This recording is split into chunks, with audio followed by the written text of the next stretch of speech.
Tuhan Yesus Kristus. Apakah berita yang sangat mempengaruhi hidup kita malam ini? Apa yang menyebabkan saya, Bapak Ibu hadir di tempat ini, dari jemaat, dari Sintang ini datang? Hamba-hamba Tuhan, kepala-kepala sidang ini bukan hanya dari Immanuel saja, tapi dari berbagai kepala ada bersama dengan kami pada malam ini. Berita apa sehingga Bapak Ibu rela kegiatan melakukan perjalanan, kumpulkan biaya dana untuk pergi? Berita apa sehingga jemaat Tuhan di tempat ini sampai seperti ini, gereja lingkungan tempat ini sampai sekarang ini seperti ini? Berita apa sebenarnya yang mempengaruhi? Mengapa kok bisa begitu? Bapak Ibu, berita apa yang selalu mempengaruhi Bapak Ibu hari ini? Yang mempengaruhi anak-anak muda, yang mempengaruhi suami-suami, yang mempengaruhi istri-istri, yang mempengaruhi gereja Tuhan hari ini. Berita apa sebenarnya? Anak-anak muda, apakah yang mempengaruhi hidupmu hari ini? Berita apa sebenarnya? Apakah berita ketakutan? Atau berita bahwa katanya aku tidak punya masa depan? Atau berita yang mengerikan? Atau mimpi-mimpi yang pernah aku mimpikan yang mengerikan aku? Apakah berita itu yang mempengaruhimu?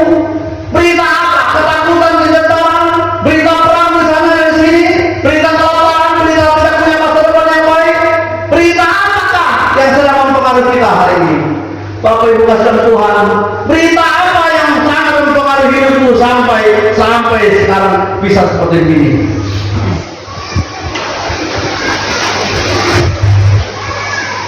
Maria, kita tahu bagaimana dia dipengaruhi oleh apa. Saya berkata, sesungguhnya aku ini hambamu, jadilah apa yang kau katakan kepadaku hari ini. Berita apa itu Bapak Ibu? Maria didatangi oleh malaikat Tuhan. Ada berita yang sangat mempengaruhi hidupnya, sehingga ia rela memberikan dirinya untuk menjadi seorang ibu bagi Yesus Kristus yang lahir ke dalam dunia ini. Berita apakah yang mempengaruhi Rasul Paulus sehingga ia rela memberikan hidupnya?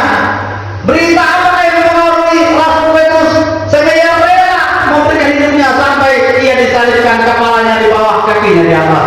Berita apa yang mempengaruhi Rasul Yohanes sehingga ia rela hidupnya dimasukkan ke air yang panas mendidih itu? Berita apa yang mempengaruhi para rasul pada waktu itu? Berita apa yang mempengaruhi Jeffrey sehingga ia rela pergi tinggalkan kampung halamannya, negara yang maju Amerika itu, sehingga datang menjemput kita, menemui kita? Berita apakah yang mempengaruhi Amy Simpson sehingga rela berikan hidupnya untuk menjangkau dunia bagi kemuliaan bagi nama Tuhan? Berita apakah sehingga Bapak Ibu rela datang ke tempat ini? Apa berita yang mempengaruhi hidupku? Berita apa sebenarnya yang sampai membuat aku seperti begini? Kalau bukan berita yang ajaib, tidak mungkin membuat kita seperti ini ada. Amin. Kalau bukan berita yang ajaib itu, tidak mungkin membuat kita ini ada sampai sekarang. Sekarang mari kita memperhatikan berita apa itu sebenarnya yang membuat kita ini sampai hari ini ada dan sampai sekarang aku dipengaruhinya. Berita apa sesungguhnya? Berita itu tidak lain adalah berita tentang kasih Allah kepada umat manusia. Itulah berita. Yohanes pasal 3 ayat 16. Ayat itu yang kita sudah hafal betul-betul, bukan? Karena begitu besar kasih Allah akan dunia ini sehingga ia telah mengaruniakan anaknya yang tunggal, supaya setiap orang yang percaya kepadanya tidak binasa, melainkan memperoleh hidup yang kekal. Itulah berita yang mempengaruhi hidup kita. Berita yang pertama itu adalah berita tentang kasih Allah kepada diri kita ini. Kalau yang percaya tidak binasa, melainkan memperoleh hidup yang kekal. Terlalu besar kasih Allah kepada isi dunia ini. Terlalu besar kasih diri kita ini, sehingga ia berikan anaknya yang tunggal, rela mati disalibkan demi kita yang berdosa, demi saya yang berdosa, demi umat manusia yang terhilang dalam kegelapan itu, demi umat manusia yang menuju kepada kebinasaan yang kekal abadi itu. Dia rela datang ke dunia ini menyerahkan hidupnya untuk kita. Beritanya adalah berita tentang kasih Allah. Tanpa kasih Allah kita mau jadi apa, Bapak Ibu? Seperti apa kita kalau bukan kasih Allah? Mengingat kita itu orang begitu berdosa sekali, tapi karena kasih Allah datang kepada Bapak Ibu melalui hamba Tuhan, melalui firman Tuhan, melalui para gembala, melalui para pendeta, dikaris, evangelis, sampai dan berita kasih Allah itu datang ke rumah-rumah melayani Bapak Ibu, rela tinggalkan segala yang dia miliki. Mungkin ada pekerjaan yang lain yang mungkin dia bisa kerjakan, tapi rela karena menyampaikan berita itu kepada Bapak Ibu sekalian. Betapa besar berita itu, Bapak Ibu harus menerimanya, kita semua menerimanya. Demi saya yang berdosa ini, Bapak Ibu, demi Bapak Ibu yang berdosa, demi umat manusia yang sangat jahat dan berdosa ini, supaya apa? Supaya kita tidak mati binasa. Itulah maksudnya. Oleh karena dosa itulah kita mati binasa, supaya kita tidak mati dalam kekekalan itu. Dosa yang membawa maut dalam api neraka itu. Itu sebabnya dia datang kepada kita dengan berita yang besar itu adalah berita tentang kasih Allah. Bapak Ibu kasihan Tuhan Yesus Kristus, Yesus Kristus telah mati, ya dibangkitkan kembali, naik ke surga demi kita yang berdosa ini, demi kita hari ini. Sekarang dia naik ke surga, ia ada di surga, dan ia tidak berhenti mempraktekkan, memperhatikan umat manusia. Ia turunkan Roh Kudus. Karena apa? Demi kita ini bisa mengenal dia, demi kita bisa mengasihi dia, demi kita mendengar berita kasih itu dan kita mau menerima dia. Roh Kuduslah yang diam di antara kita hari lepas hari sekarang ini. Roh Kuduslah yang memungkinkan kita sebagai anak Tuhan bisa percaya kepada Tuhan. Roh Kuduslah yang tinggal di dalam hati Bapak Ibu sekalian, sehingga Bapak Ibu rela untuk mengikuti Tuhan Yesus secara sungguh-sungguh. Roh Kuduslah yang tinggal di hati Bapak Ibu, sehingga rela mau pergi bersama-sama menjelaskan pekabaran Injil, memberitakan nama Yesus kepada seantero umat manusia. Roh Kuduslah pengaruh itu. Roh Kuduslah yang membuat gereja itu bisa terbangun. Karena Roh Kudus bekerja di tengah-tengah warga gereja. Roh Kudus bekerja kepada seorang hambanya yang melayani, sehingga terbangunlah untuk gereja. Roh Kuduslah penyebab utamanya. Roh Kuduslah yang membuat saya dan saudara insaf atas segala dosa dan kesalahan. Bapak Ibu kasihan Tuhan, Roh Kuduslah yang membuat saya dulu begitu orang yang mungkin jauh dari Tuhan, jahat dengan Tuhan. Sekarang kita bisa dekat dengan Tuhan, kita bisa mengasihi Tuhan Yesus. Itu pengaruh Roh Kudus. Biarpun kita dulu Bapak Ibu sangat jahat, rasanya kalau kita ingat, kalau saya ingat, itu malu sekali akan masa lalu yang dulu begitu jahat, bukan? Bapak Ibu, jika hal itu Bapak Ibu alami, jangan terus meratapi kesalahan oleh karena kejahatan masa lalu kita. Jangan terus meratapi akan kesalahan-kesalahan kita masa lalu kita. Bangkitlah sekarang Roh Kudus bekerja di hati kita untuk memulihkan kita kembali. Jika itu dilakukan, memang pantaslah dulu.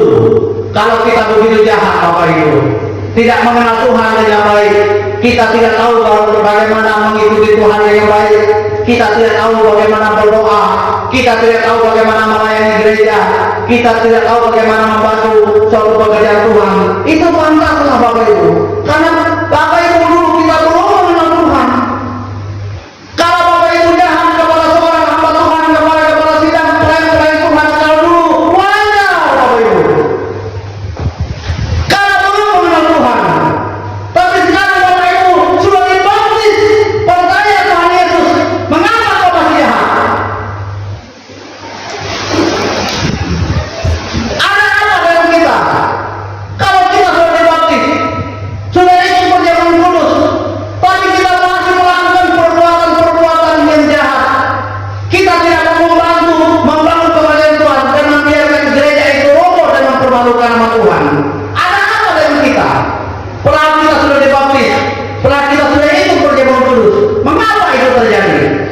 Bapak Ibu kasih dalam Tuhan Yesus Kristus, kalau memang dulu kita lakukan, pantaslah, wajarlah, karena saya belum mengenal Yesus Kristus, belum mendengar berita Injil, belum mendengar kasih Allah yang besar yang mempengaruhi, belum dipengaruhi oleh Roh Kudus. Itu wajar Bapak Ibu, karena saya belum menerima Yesus Kristus sebagai Tuhan dan Juru Selamat yang bersungguh-sungguh dalam hidup. Sekarang kita kan sudah betul-betul mendengar, sudah menerima, sudah ambil keputusan, saya mau mengikuti Yesus. Itu berarti kita sudah milik Kristus. Dulu kita diikat setan, wajar, karena saya memang belum mengenal Kristus. Kalau saya diikat setan, kalau hidup perilaku tingkah laku saya kalau dulu seperti itu, perilaku saya jahat, perilaku saya tidak membantu pekerjaan Tuhan, itu wajar. Karena lama, saya masih hidup lama, tabiat-tabiat saya lama. Kalau saya lakukan dulu itu wajar. Tapi sekarang Bapak Ibu sudah dilayani oleh hamba Tuhan, sudah ada gembala kita, sudah bertahun-tahun dan berpuluh tahun gereja sudah ada di depan mata kita. Kita sudah mendengar firman Tuhan, tapi kalau kita masih melakukan apa dengan kekristenan, mengapa kok kita tak berubah? Yang seharusnya kalau kami di usia 50 tahun ke atas ini, kalau setengah dari badan kita ini mungkin sudah sampai di pinggang ini, sudah harusnya saya ada di surga dan separuhnya masih di bumi. Kalau sudah usia seperti itu, harusnya saya mempersiapkan diri saya dengan sebaik-baiknya. Saya mengikuti Tuhan, saya bersungguh-sungguh memberikan hidup saya untuk Tuhan. Tetapi kita masih hidup seperti hidup yang lama. Ada apa sebenarnya? Bapak Ibu kasih Tuhan, ingatlah, segala sesuatu yang kita lakukan di muka bumi ini, semua akan diperhitungkan oleh Tuhan, baik atau jahatnya perbuatan kita. Kalau Bapak Ibu dari pekerjaan Tuhan, Bapak Ibu rela berikan tenaga. Kalau Bapak Ibu dari pekerjaan Tuhan rela berkeringat, bercucuran, berjerih lelah dari satu pekerjaan Tuhan, dari gereja itu berdampak, semuanya itu akan diperhitungkan oleh Tuhan. Rela pergi, rela memberi, mendukung pekerjaan Tuhan, rela membangun pekerjaan Tuhan, baik itu jemaat Tuhan, baik itu para pemerintah yang rela memberikan segala yang dia bisa miliki untuk membantu pekerjaan Tuhan. Semua itu diperhitungkan oleh Tuhan Allah yang ada di surga. Tetapi Bapak Ibu yang melakukan perbuatan yang tidak baik pun sebaliknya akan diperhitungkan oleh Tuhan. Mari kita lihat 2 Korintus pasal 5 ayat 10. Coba kita perhatikan. Ini Bapak Ibu, kita baca sama-sama. 1, 3. Sebab kita semua harus menghadap tahta pengadilan Kristus supaya memperoleh apa yang patut diterimanya sesuai dengan yang dilakukannya dalam hidupnya ini, baik ataupun jahat. Sebab kita semua, tua muda, besar kecil, kaum pria, kaum wanita, harus menghadap tahta pengadilan Kristus suatu saat nanti. Mau tidak mau, kita semua akan diperhadapkan dengan tahta pengadilan Kristus. Untuk apa? Supaya setiap orang memperoleh apa yang diterimanya. Kalau Bapak Ibu melakukan pekerjaan Tuhan, membantu pekerjaan Tuhan, rela berpikiran keringat, rela mengambil harta benda yang harusnya untuk diinvestasikan, ditabung untuk anak masa depanku dan anak-anak untuk masa depan kuliahnya dan pendidikannya. Tapi rela membagi, semuanya itu akan kita akan memperoleh apa di sana. Patut diterima, kita semua patut menerima. Supaya apa? Supaya apa yang kita lakukan dalam hidup kita, baik atau jahat. Bapak Ibu, pikir ulang tentang kekristenan kita, pikir ulang tentang kepercayaan kita. Apa yang saya lakukan untuk gereja? Pikir baik-baik. Apakah saya melakukan yang baik? Atau sebaliknya? Tanpa kecuali, baik kami sebagai hamba Tuhan, baik Bapak Ibu sebagai badan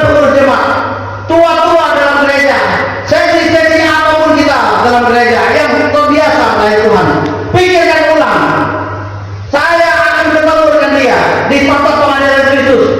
Apa yang saya lakukan? Saya mempertanggungjawabkan apa yang saya lakukan. Saya akan menerima apa yang dilakukan dari dalam hidup saya ini, baik ataupun jahat yang dilakukan. Semua akan ikut. Jadi pikirlah kembali bagaimana saya percaya dengan Tuhan hari ini. Apa yang saya lakukan? Baikkah yang saya lakukan? Apakah saya sudah bersungguh-sungguh mendukung untuk pekerjaan Tuhan, membantu gereja ini bisa terbangun, membantu hamba Tuhan untuk bekerja melayani Tuhan secara penuh? Pikir ulang. Kalau Bapak Ibu melakukan yang baik, kita menerima yang baik. Tapi sebaliknya yang jahat, semuanya kita akan bertanggung jawab kepada Tuhan. Satu lagi, Wahyu 14 ayat 13. Kita baca sama-sama. 1, 3. Dan aku mendengar suara dari surga berkata, tuliskan, berbahagialah orang-orang mati yang mati dalam Tuhan sejak sekarang ini, sungguh kata Roh, supaya mereka boleh beristirahat dari jerih lelah mereka, karena segala perbuatan mereka menyertai mereka. Saya ulangi lagi. Aku mendengar suara dari surga berkata, tuliskan, berbahagialah orang-orang mati yang mati dalam Tuhan sejak sekarang ini, sungguh kata Roh, supaya mereka boleh beristirahat dari jerih lelah mereka, karena segala perbuatan mereka menyertai. Bapak Ibu, perbuatan apapun yang Bapak Ibu lakukan untuk gereja, itu akan mengikuti kita satu per nanti. Pemuda-pemudi, apapun yang dilakukan untuk pekerjaan Tuhan akan ikut dengan kita. Baik, itu akan mengikuti kita yang baik. Tapi waktu kita melakukan yang jahat, perbuatan itu juga akan ikut kita dengan kejahatan. Jadi, pikirlah betul-betul kepercayaan kita hari ini. Apa yang saya akan lakukan untuk pekerjaan Tuhan di sisa hidupku ini lagi? Bagaimana aku harus hidup? Ayat ini akan penuh memberikan rasa takut dan gemetar kepadaku, karena segala perbuatan nanti akan menyertai aku. Sekarang Bapak Ibu berkorban untuk pekerjaan Tuhan, semua diperhitungkan oleh Tuhan. Sekarang Bapak Ibu acuh tak acuh untuk pekerjaan Tuhan, membiarkan pekerjaan Tuhan mau hidup atau mati, tapi semuanya juga akan diperhitungkan. Jadi pikirlah baik-baik kita. Kita sekarang sudah mendengar berita Injil, berita tentang keselamatan. Yesus datang ke dalam dunia ini untuk menyelamatkan kita orang yang berdosa ini. Sekarang Bapak Ibu sudah menerima Tuhan Yesus Kristus. Sekarang Bapak Ibu sudah dibaptis. Sekarang Bapak Ibu sudah ikut perjamuan kudus. Mantap. Apa yang kita lakukan di beberapa minggu ini untuk pekerjaan Tuhan?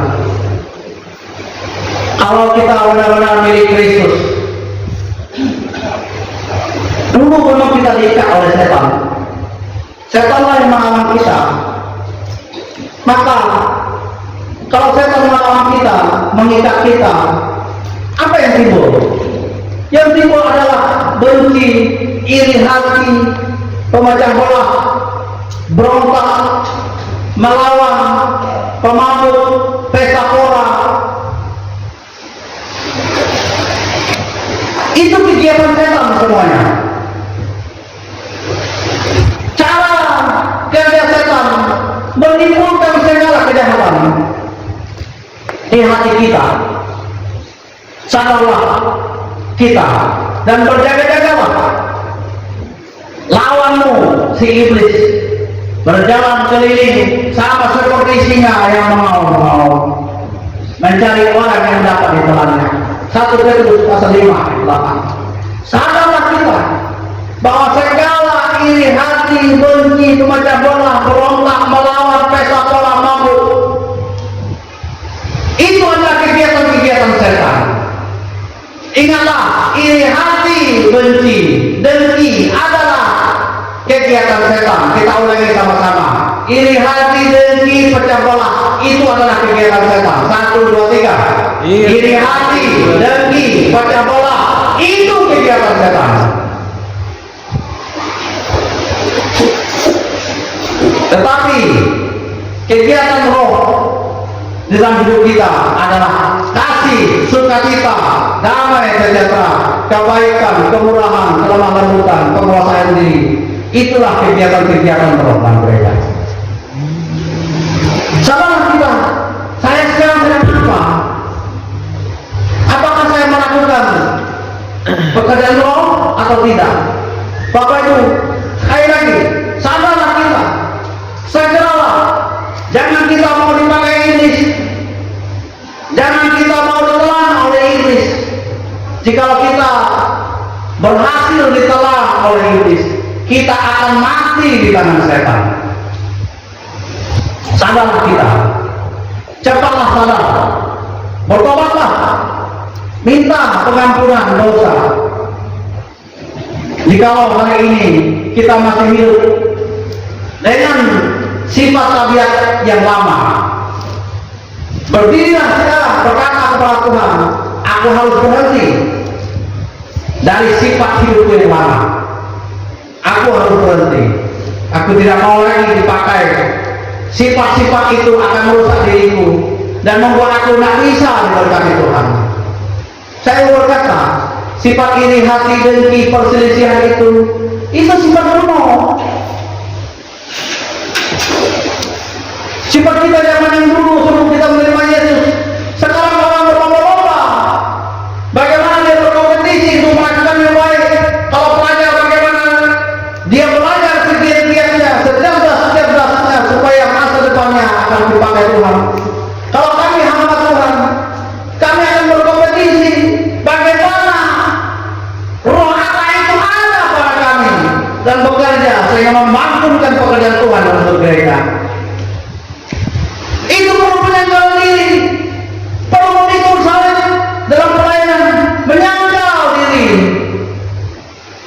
Tetapi sekali lagi saya mau ulangi, segala sifat iri, hati, dengki, perselisihan, adu domba, pecah belah dan gereja, itu adalah kebiasaan yang kuno, yang sifat kebiasaan yang kuno yang lama zaman dulu. Sebelum kita mengenal Tuhan Yesus, sekarang kita sudah mengenal Tuhan. Sifat yang kita harus gunakan. Bagaimana gereja terus berdampak? Bagaimana gereja bisa maju?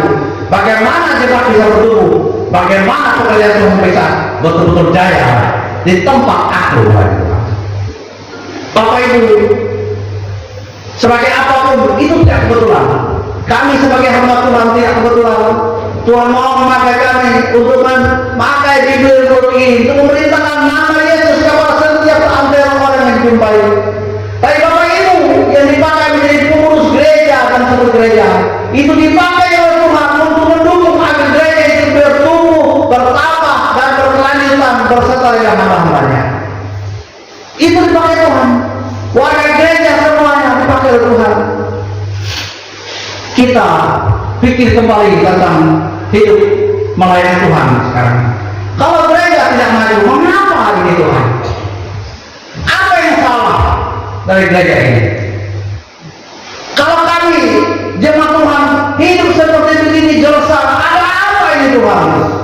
Tanyakan kepada Tuhan dan datanglah kepada ya Tuhan Allahku, ini aku datang, aku sebagai pemimpin, aku sebagai hamba-Mu, aku datang padamu. Mengapa kami seperti ini? Aku terus bertanya Tuhan. Tuhan akan kasih tahu bagaimana caranya menyelesaikan masalah-masalah dan menuntut gereja bisa maju dan bertumbuh. Jadi tinggalkanlah semua sifat tabiat kita yang lama. Kalau gereja mau maju, tinggalkanlah sifat iri hati, dengki, perselisihan di dalam gereja Tuhan. Ada amin? Amin. Saya ulang lagi. Kalau gereja mau maju, tinggalkanlah sifat iri hati, dengki, perselisihan di dalam gereja. Ada amin? Amin. Tepuk tangan kita untuk kita itu. Kalau gereja maju, buang itu semua. Jangan bawa sifat-sifat itu. Itu sifat yang kuno. Kita mau maju sekarang. Bagaimana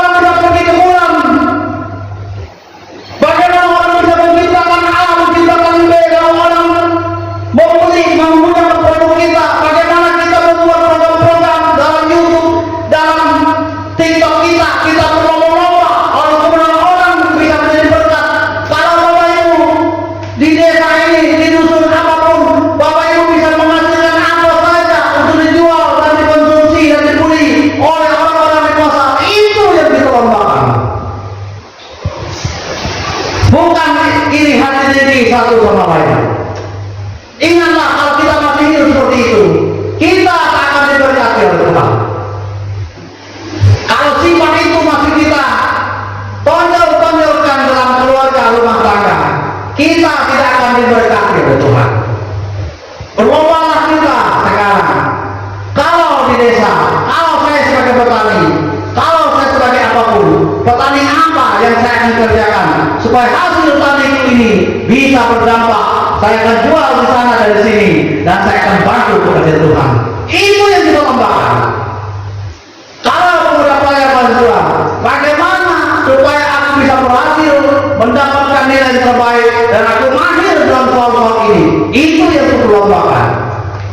Bukan perlombaannya main game, tinggal di kafe-kafe, siang jadi malam, malam jadi siang. Bukan itu yang kita lombakan.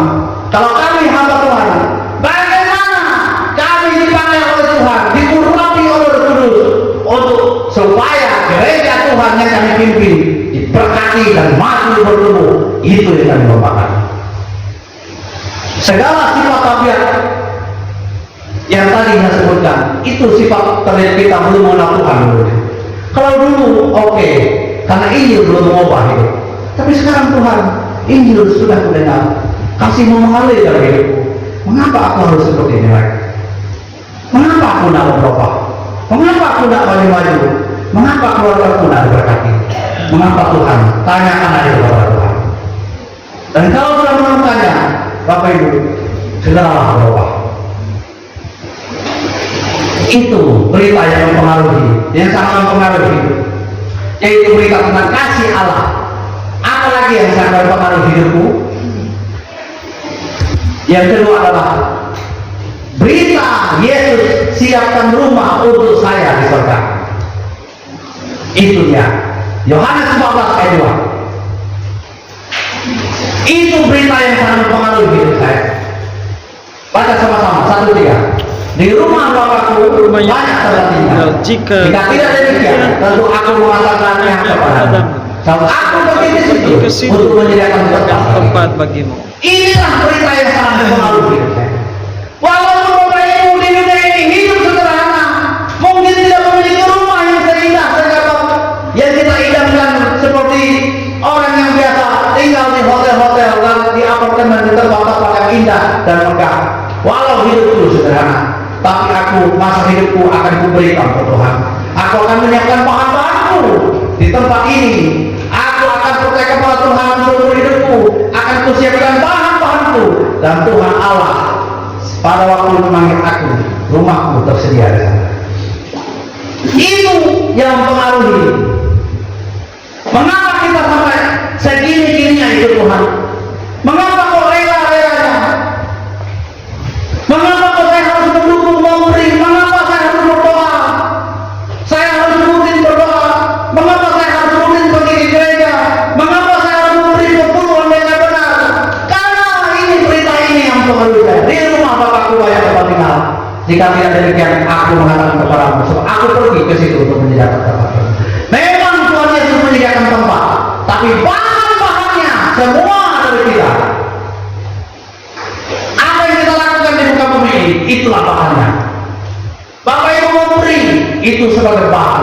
Bapak Ibu memberi berdoa dengan benar, itu sebagai bahan. Bapak Ibu hidup setia berdoa, setiap hari mengajarkan doa-doa syafaat, itu sebagai bahan. Bapak Ibu memuji Tuhan dalam hidup Bapak Ibu, itu sebagai bahan. Bapak Ibu mendukung pekerjaan misi, itu sebagai bahan. Bapak Ibu mendukung orang-orang miskin yang betul-betul berkekurangan, itu sebagai bahan. Apalagi Bapak Ibu korbankan hidup untuk melayani Tuhan, itu bahan. Bila saatnya tiba, rumah ini dimiliki setiap orang yang percaya. Itu berita yang mempengaruhi hidupku dan mempengaruhi hidup Bapak Ibu sekalian. Berita tentang bahwa Yesus akan siapkan rumah bagi kita.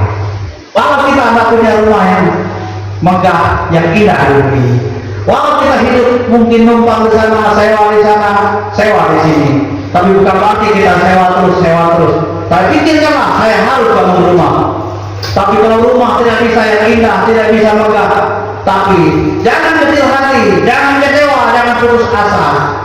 Yang harus kita ketahui, kalau saya tidak mengenal Tuhan, itu yang harus kita ketahui.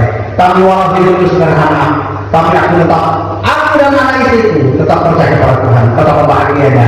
Dan kalau mulianya nama Bapak Ibu, walau hidup di wilayah sederhana, tapi Bapak Ibu mulia adalah Tuhan. Itu beritanya. Dan berita yang pengaruh hidupku, mempengaruhi Bapak Ibu sekalian yang terakhir adalah Yesus mau hadir dalam rumah tanggaku. Yesus mau hadir dalam rumah tangga kita. Yesus mau hadir di tengah pemuda-pemudi. Mari buka Wahyu pasal 3 ayat 20. Lagi baca sama-sama. 1, 3. Lihat, aku berdiri di muka pintu dan mengetuk. Jikalau ada orang yang mendengar suaraku dan membukakan pintu, aku akan masuk menyambutkannya, dan aku akan makan bersama-sama dia, dan dia bersama-sama dia. Bersama-sama dengan Aku mengetuk pintu. Ini kerinduan Tuhan. Barang siapa membuka pintu, aku akan masuk. Aku akan diam. Aku akan mendapatkan, baik itu pemuda-pemudi, baik ibu-ibu yang sedang kecewa, baik bapak-bapak yang sedang kecewa, baik pemuda-pemudi dalam hidup gundah gulananya. Kalau kita buka pintu untuk Tuhan, dia ketuk pintu dan kita buka, Tuhan akan mendapatkan kita. Dia akan hadir bersama-sama dengan kita. Itulah berita yang pengaruh. Karena Tuhan selalu mau hidup bersama dengan aku dan bersama dengan Bapak Ibu. Aku akan menyertai kau sampai akhir zaman. Itu berita yang pengaruh. Maka saya lakukan keputusan untuk percaya kepada Yesus. Apalagi yang kau pikirkan. Walau hidup kita serba kekurangan, susah, pergumulan, tantangan kita hadapi.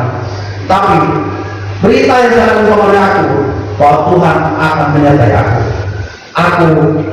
Tuhan Yesus mau hadir dalam hidupku, mau hadir dalam rumah tanggaku. Sekali lagi, buanglah sifat terbiat kita yang lama, tinggalkanlah segala yang tidak berkenan, sifat-sifat kita yang bertentangan dengan Tuhan, buang semuanya. Saya sadar tidak gampang untuk melakukannya. Saya sadar ini tidak mudah. Saya sadar saya sudah terbiasa hidup seperti ini. Tapi malam hari ini Tuhan datang. Berita itu telah mempengaruhi hidupku.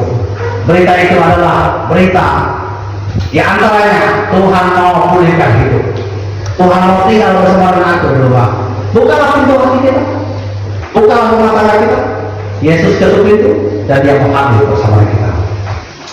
Tuhan Yesus memberkati kita sekalian. Sekarang Bapak Ibu Tuhan, kita mau menyanyi.